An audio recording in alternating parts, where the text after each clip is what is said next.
All of this, the cost of the president's new health care law is also rising. The new estimate from the bipartisan CBO we just heard from, $1.3 trillion over 10 years, and that's up from $1.17 trillion just last August. And if former New York Lieutenant Governor Betsy McCaughey is right, it's about to go a lot higher. Betsy, thanks for joining us. Thank you. The numbers of people who are eliminated from that, who can't keep their own doctor, going up. The cost of this thing skyrocketing. Yes, let's put this in perspective, because over the last 2 weeks, 4 different government agencies, the Department of Labor, Health and Human Services, the IRS, and yesterday the Congressional Budget Office have all released new projections and new information that paints a very dismal picture for the future. The IRS has said the lowest cost family plan on the exchanges will cost $20,000 a year in 2016, and that plan will have big copays and deductibles when you finally go to the doctor. Secondly, the Department of Health and Human Services and the IRS unveiled a 73-page list of all the types of people who are going to be exempt from the penalty for not having insurance. They'll be exempt. What is the penalty? But they'll be uninsured. It starts at $95 the first year, then it goes up to $295. If it's that expensive, it's going to cost the family $20 grand to be on it. Why not just take the penalty? Because people want to have coverage for their family. They're worried about not having coverage for their children. But the fact is, more bad news.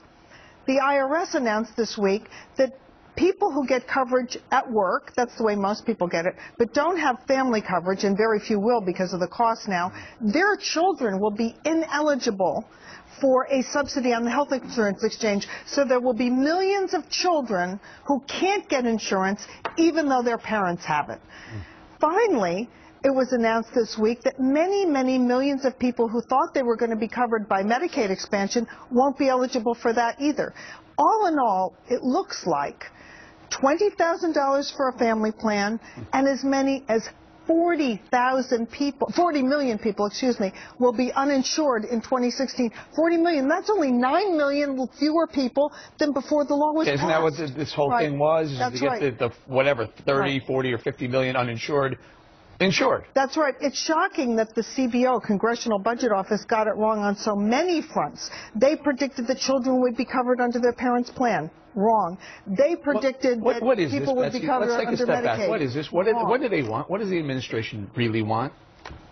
You know, my job is to know what's in here, and I never make political forecasts because I have no idea what they want. But I can tell you one thing. Are they driving everyone to basically a government-mandated supplied insurance program? Well, it appears that way, but I can tell you this. American people are already feeling the consequences. So many people are being called into their boss's office and saying, we're dropping coverage in October when these insurance exchanges are supposed to open.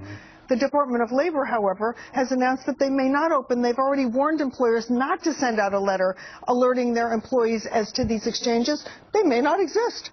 I have to leave it at Betsy McCaughey. Thank you.